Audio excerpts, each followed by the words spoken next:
Hi guys, सो आज का हमारा टॉपिक है सिटिंग अरेंजमेंट। सिटिंग अरेंजमेंट वैसे बहुत इजी भी क्वेश्चन आ सकता है, बहुत मुश्किल भी आ सकता है। जो एक सबसे लास्ट टाइप होती है जो कॉम्प्लेक्स होता है, जिसमें आपको 8 या मतलब मिनिमम 8 7 8 आपको जगह बता रखे होते हैं बंदे, और उसमें आपको उनको बिठाना होता है, वो बहुत मुश्किल होता है क्योंकि उसकी पॉसिबिलिटीज़ बहुत सारी होती हैं। तो हम स्टार्टिंग में करते हैं, जैसे कि टाइप 1 आपका होता है लीनियर, कि ए और बी आपके सेंटर में बैठे हैं और सी और डी आपके कॉर्नर पे बैठे हैं, और ई और एफ के लिए बता रखा होता है कि ई बी और डी के बीच में है। तो आपको ये बताना होता है कि सी के इमीडिएट राइट पे कौन है। ठीक है, अब आपको ये पता होना चाहिए लेफ्ट होता है, ये राइट होता है। ठीक है, so the question is asking C के इमीडिएट राइट में कौन है। ठीक है, सो अब एफ की बात क्वेश्चन में हुई नहीं थी, तो एफ आपने पुट कराई नहीं, सो आप मे बी ए को बोलो, बट नहीं, जब उन्होंने बोला है कि A B C D E F एक लाइन में है तो एफ यहाँ पे आएगा। ठीक है, क्यों? क्योंकि ए और बी तो सेंटर में है ना। ठीक है, तो आपका आंसर होगा सी के इमीडिएट राइट में एफ है। ये एक लीनियर क्वेश्चन होता है। अगर ये नहीं समझ आया तो इसको 4 टर्म्स में समझने की कोशिश करो। क्वेश्चन कह रहा है कि ए बी सी डी 4 बंदे बैठे हुए हैं एक लीनियर लाइन में। ठीक है, ये आपका लेफ्ट है, ये आपका राइट है। क्वेश्चन सेज कि बी और डी कॉर्नर मोस्ट जगह पे है। ठीक है, अब देखो इसमें 2 पॉसिबिलिटीज हो सकती हैं। अगर वो बी और डी कह रहा है, इसका मतलब ये नहीं है कि बी और डी ऐसे ही बैठे हुए हैं, डी और बी ऐसे भी बैठ सकते हैं। ठीक है, क्वेश्चन कहता है कि जो सी है वो बी के राइट में है, तो बी का राइट क्या होगा? ये, तो बी के राइट में सी है। ठीक है, अब यहाँ पे आपको आपकी पॉसिबिलिटीज कैसे पता लगेंगी? क्योंकि अगर बी, उसने पहले बोला है कि बी एंड पे है, तो बी एंड पे आ गया, B and D are at the end. अगर आप ऐसे बनाते हो तो आप ऐसे वाले में सी को बी के राइट में पुट कर ही नहीं पाओगे। ठीक है, दैट मीन्स जो लॉजिकल एक सिटिंग अरेंजमेंट है वो यही है। ठीक है, और इसके बाद आपको क्वेश्चन कह रहा है कि डी के इमीडिएट लेफ्ट में कौन सा अल्फाबेट है। ठीक है, तो अगर आपने ध्यान दिया होगा तो डी के इमीडिएट में ए आएगा। क्यों? क्योंकि ए बी सी डी 4 बंदे बैठे हुए हैं। अगर आप सी को ही लिख दोगे, क्योंकि ए का जिक्र क्वेश्चन में नहीं हुआ, तो आपका क्वेश्चन गलत हो जाएगा। ठीक है, सो डी के इमीडिएट लेफ्ट में बैठा है ए। ठीक है, सो ये आपका टाइप 1 है। ठीक है, लीनियर के बाद आता है आपका टाइप 2। टाइप 1 आ गया आपका लीनियर। टाइप 2 होता है आपका जो स्क्वायर में बैठा रखा होता है, जिसमें मोस्टली उनको बोल रहे होते हैं कि बच्चे कैरम खेल रहे हैं, कुछ खेल रहे हैं। ठीक है, और इसमें आपके डायरेक्शंस वगैरह भी बोलते हैं। ठीक है, सो क्वेश्चन ये कह रहा है कि ए बी सी डी 4 बच्चे कैरम खेल रहे हैं। ठीक है, तो आप कैरम बनाओ, डायरेक्शंस बनाओ, NESW। ठीक है, सो क्वेश्चन ये कह रहा है कि जो बी है वो ईस्ट साइड को फेस करके बैठा है, सी है वो वेस्ट साइड को फेस करके बैठा है, ए नॉर्थ को फेस करके बैठा है, और डी साउथ को फेस करके बैठा है। ठीक है, तो अब वो ये बोल रहा है कि जो बी है उसके इमीडिएट लेफ्ट में कौन सा जो बंदा प्लेयर बैठा है। ठीक है, तो जो उसके अपोजिट में कौन सा बंदा बैठा है, आप क्या आंसर दो कि सी बैठा है। ठीक है, और क्वेश्चन ऐसे भी पूछ सकते हैं कि अगर ए की गोटी जाएगी तो ए की गोटी कौन से डायरेक्शन में जा सकती है, तो ए की गोटी जाएगी नॉर्थ ईस्ट में और नॉर्थ वेस्ट में। डी की गोटियां जा सकती हैं साउथ वेस्ट में और साउथ ईस्ट में। ठीक है, डी के इमीडिएट अपोजिट में कौन बैठा है? डी के इमीडिएट अपोजिट में कौन बैठा है? ए, और ए के इमीडिएट अपोजिट में बैठा है डी। ठीक है, सो ये आपका स्क्वायर पार्ट का क्वेश्चन होता है, और इससे ज़्यादा कॉम्प्लिकेटेड नहीं आता, मतलब कैरम ही खिला रहे होते हैं मोस्टली। जो इसमें आपका थर्ड पार्ट है वो है आपका सर्कुलर मोशन में जो बैठ रखे होते हैं, सर्कुलर लाइन में। सर्कुलर के भी 2 पार्ट्स हैं, मतलब एक में जिसमें आपके 2-4 बंदे ही होंगे, वैसे ही कैरम नहीं खिलवाएंगे, पर ऐसे आपको डायरेक्शंस पूछ सकते हैं, और या फिर सिंपल भी आपको बता सकते हैं कि 4 बंदे बैठे हुए हैं ए बी सी डी। तो क्वेश्चन ये आपको बोलेगा कि जो बी है, बी के इमीडिएट राइट में बैठा है डी, और डी के अपोजिट में बैठा है ए, और सी आता है बी और ए के बीच में। ठीक है, या फिर ये बोल देगा कि डी और सी एक दूसरे को टच नहीं करते, मतलब उनके बीच में एक ना एक वर्ड अटकेगा। ठीक है, फिर ये बोलेंगे कि सी के अपोजिट लेफ्ट में कौन बैठा है, तो सी के अपोजिट लेफ्ट में बैठा है ए, सी के अपोजिट राइट में कौन बैठा है? बी, एकदम राइट में कौन बैठा है? बी, इमीडिएट राइट में। इमीडिएट अगर आता है तो इसका मतलब है जो एकदम बगल में बैठा है। ठीक है, बी के इमीडिएट लेफ्ट में बैठा है सी, बी के इमीडिएट राइट में बैठा है डी। ठीक है, और डी के अपोजिट में बैठा है सी, ए के अपोजिट में बैठा है बी। ठीक है, अपोजिट लग नहीं रहे वैसे, बट क्योंकि ये एक एक छोड़ के बैठे हुए हैं तो ये आप इसको ऐसे ही बनाओगे ACBT। ठीक है, ये सिंपल वाला है। इसके बाद जो हार्ड वाला पार्ट आता है उसमें कम से कम आपके 8 बंदे आ जाते हैं। ठीक है, तो एक इसका एग्जांपल लेते हैं। क्वेश्चन ये कहता है QRSTVWYZ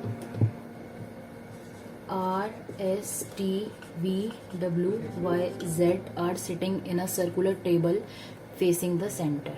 ठीक है, अब 8 बंदे हैं तो मैं एक बराबर वो बना देती हूँ 8 बंदों के लिए पोजीशन। ठीक है, तो अब देखो इसमें इन्होंने बोला हुआ है कि इसमें से 3 मेल हैं और 5 फीमेल हैं और तीनों मेल्स एक साथ नहीं बैठे हुए हैं। ठीक है, तीनों अलग अलग पेज, तो एक छोड़ के बैठे हुए हैं। अगर ये 6 बंदों के टेबल होती तो हमारे लिए इजी होता क्योंकि हम फिर male female male female male female कर देते, बट ये 8 बंदों की टेबल है तो इसमें क्या क्या हो सकता है, मेल मेल मेल, ठीक है, या फिर मेल, ठीक है, या फिर ये यहाँ पे हो सकता है, ठीक है, या फिर ये यहाँ पे हो सकता है, ये यहाँ पे हो सकता है। बेसिकली एक बंदा छोड़ के बैठाना है तो 2 मेल में भी आपस में ऐसे बैठ सकते हैं और एक मेल कहीं दूर होगा। ठीक है, तो हम अज्यूम कर लेते हैं कि ये सिचुएशन है। ठीक है, तो अब इसमें ना आपको पॉसिबिलिटीज बनानी पड़ती हैं। ठीक है, कि एक आपका ये हो गया, पॉसिबिलिटी ये भी सकती है कि ये मेल यहाँ पे बैठा होगा, ये मेल यहाँ बैठा होगा। ठीक है, तो वो जब जैसे जैसे आप क्वेश्चन करोगे आपको समझ आता जाएगा। ठीक है, अब मैं क्वेश्चन बोलती जा रही हूँ, आप अपने कॉपी में लिखते जाओ, साथ साथ डायग्राम बनाते जाओ। ठीक है, सो पहली उनकी जो फरमाइश है वो ये है, V sits second to the right of his wife. ठीक है, अब मैं मेल और फीमेल अंदर लिखूंगी और बंदे में बाहर बैठाऊंगी। ठीक है, ये मेरी स्ट्रेटेजी है। V sits second to the right of his wife. ठीक है, तो हिज वाइफ कह रहा है, इसका मतलब कि वी मेल है, तो अगर मैं वी को यहाँ बैठाती हूँ, V sits second to the right of his wife, अपनी वाइफ के, वी की ये वाइफ है और ये फीमेल हो गई, V sits second to the right of his wife, मतलब कि एक बंदा छोड़ के राइट साइड में वी बैठा है अपनी वाइफ के। ठीक है, एक सिचुएशन हमने जस्टिफाई करी है। ठीक है, second is S sits third to the right of V. S 1 2 3, S is sitting third, मतलब कि 1 2 3 तीसरा बंदे पे एस बैठा हुआ है to the right of V. अब हमें डाउट है कि ये हमारा ठीक है नहीं है, क्यों? क्योंकि अगर तो इसी पैटर्न के हिसाब से तो इसका मतलब कि एस हमारा मेल है। ठीक है, बट अगर हमारा ये मेल का पोजीशन ही गलत होगा तो इसका मतलब कि एस फीमेल भी हो सकता है। ठीक है, so next is W sits second to the right of her husband Z. Husband Z है, तो अगर ये एस मेल है, ये वी है, तो एक मेल कौन सा बचा? जेड।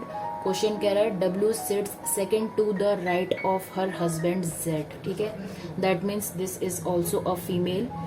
और उसके बाद कह रहा है Z is not an immediate neighbour of V's wife. ठीक है, दैट मीन्स ये पोजीशन गलत है। क्वेश्चन क्या कह रहा है? Z is not an immediate neighbour of V's wife. ठीक है, इसका मतलब आपकी पोजीशन मेल्स की गलत है, और मतलब मैंने ये कर रखा है क्वेश्चन तो मुझे पता है कि आंसर क्या है, बट मैंने ये पोजीशन इसलिए बिठाई क्योंकि इस पोजीशन में आपका आंसर नहीं आएगा। ठीक है, सो आप दोबारा से इसको ठीक करोगे, और अगर मेल की पोजीशन ऐसी नहीं बैठ रही है सही, तो आप इस पोजीशन को, मेल को यहाँ बिठा के देखोगे और आप दोबारा से क्वेश्चन, ठीक है, तो अब आप दोबारा से इस क्वेश्चन को अटेम्प्ट करोगे और अब हम फिर से ट्राई करेंगे। और मुझे अभी भी नहीं पता है कि यही पोजीशन सही है गलत है, क्योंकि मैंने भी अपना आंसर नहीं देखा है, but still trial and error से आपको आता जाएगा। So again, V sits second to the right of his wife. V sits second to the right of his wife. ठीक है, यहाँ पे इसकी वाइफ होगी, पर वाइफ हो ही नहीं सकती क्योंकि इधर तो हमने मेल को बिठा रखा है। इसका मतलब कि वी को हम यहाँ बिठाते हैं एंड यहाँ पे इसकी वी की वाइफ है which is a female. V sits second to the right of his wife, ये ठीक हो गया। S sits third to the right of V. S, that means she can be a female now. W sits second to the right of her husband Z. ठीक है, अब W यहाँ पे भी हो सकता है, सॉरी हस्बैंड जेड है ना, तो जेड यहाँ पे भी हो सकता है, यहाँ पे भी हो सकता है। तो अगर जेड यहाँ पे हुआ है इसका मतलब कि डब्ल्यू सेकंड नंबर पे बैठेगा यहाँ पे, और अगर जेड यहाँ पे हुआ है तो इसका मतलब कि डब्ल्यू यहाँ पे बैठेगा। तो डब्ल्यू यहाँ पे बैठ नहीं सकता, क्यों? बिकॉज डब्ल्यू तो वाइफ है और वाइफ मेल की जगह पे बैठ नहीं सकती। इसका मतलब कि ये पोजीशन गलत है और ये हमने जस्टिफाई कर ली, ठीक है। ये फीमेल है, समझ आया। अगर मैं जेड को यहाँ पे बैठाती हूँ तो जो वो कह रहा है कि डब्ल्यू दूसरे नंबर पे है राइट साइड में जेड के, ठीक है। बट यहाँ पे मेल और मेल है और डब्ल्यू तो वाइफ है, तो वो मेल की पोजीशन पे आ ही नहीं सकती। इसका मतलब कि हमने जेड को अगर यहाँ पे बैठाया होगा तो यहाँ पे फीमेल की पोजीशन है। दैट मीन्स ये वाला जो जेड है यहाँ पे ठीक बैठा है, ठीक है। अभी तक ठीक बैठा है अगर ये मेल की पोजिशन है तो। Next, Z is not an immediate neighbour of V's wife. Again हमने गलत करा है, ठीक है।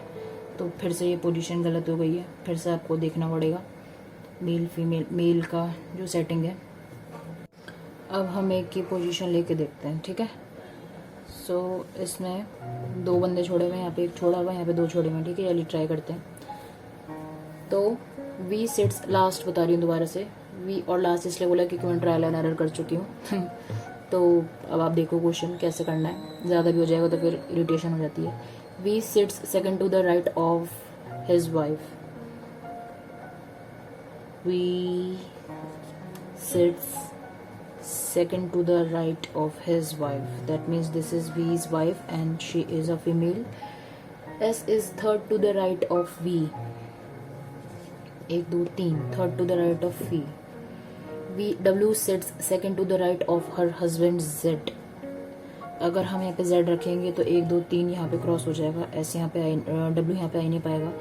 अगर हम यहाँ पे रखते हैं उसके हस्बैंड Z को और 1 2 W सिट्स सेकंड पे रखते हैं तो ये रहा, ठीक है। W sits second to the right of her husband Z।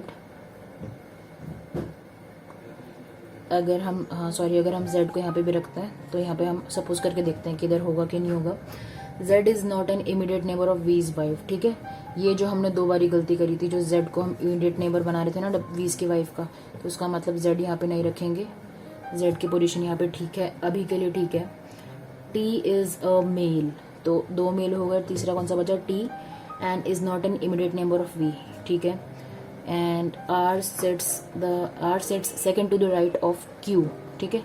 So Q के राइट में 1 छोड़ के 2 R है, ठीक है। ये हमारी सारी 6 कंडीशंस थी और ये 6 की 6 सेटिस्फाई हो गई हैं।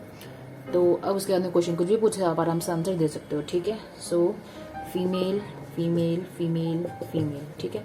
So this is how you attempt the questions. और सेटिंग अरेंजमेंट में ये मैक्सिमम है जो आ सकता है, मतलब वो आपसे हर चीज़ बोल देगा कि ये उस डायरेक्शन में बैठा है, इस डायरेक्शन में बैठा है, और किसी एक के बारे में बताएगा भी नहीं। और ऐसे आप सिटिंग को अरेंजमेंट के क्वेश्चंस को अटेम्प्ट कर सकते हो। बट ऑफ कोर्स जो ये वाले क्वेश्चन होंगे थोड़ा ट्रिकी होता है, तो उसमें आपको टाइम लगेगा। मतलब कि आपके सारे क्वेश्चंस में भी 20 सेकंड 10 सेकंड में हो जाए, बट ये 5 मिनट भी ले जाता है क्योंकि आपको ट्रायल एंड एरर करना ही पड़ता है। और डिपेंड करता है किस्मत पे भी, किसी का पहली बार में निकल के किसी का 3rd अटैम्प्ट में निकल रहा है ये क्वेश्चन, ठीक है। सो अब आपका रीजनिंग का जो सिलेबस है मैंने सारा करा दिया है। और जो इंस्टा का अकाउंट है बाप ऑफ वीएलएड, उसमें मैंने वीडियोस डाल दी हैं और नोट्स भी डाल दिए हैं। सो आप वहाँ से अच्छे से रेफर कर सकते हो, ठीक है। So this is the playlist for DSSB reasoning, जिसमें आपको सारे नोट्स, मैंने जो भी टॉपिक्स कवर करे उन सबके नोट्स हैं और क्वेश्चंस और टाइप्स उसमें एक्सप्लेन है। और इन 15 वीडियोज़ में मैंने सारे आपको टॉपिक्स करा दिए हैं जो भी हमारे रीजनिंग के टॉपिक्स थे, ठीक है। सो अवर रीजनिंग पार्ट इज़ डन और नेक्स्ट वीडियो से मैं मैथ स्टार्ट करूँगी। और मई में हमारा ये कंप्लीट हो गया reasoning. So June is for maths, तो नेक्स्ट वीडियो से मैथ स्टार्ट करेंगे। और इस प्लेलिस्ट का नाम है DSSB reasoning full notes plus question and types. तो आप यहाँ पे जब इस प्लेलिस्ट को खोलेंगे तो सारे के सारे आपके ऑटोमेटिकली आएंगे। सो आप आराम से अपना पढ़ाई कर सकते हो 1 by 1, ठीक है।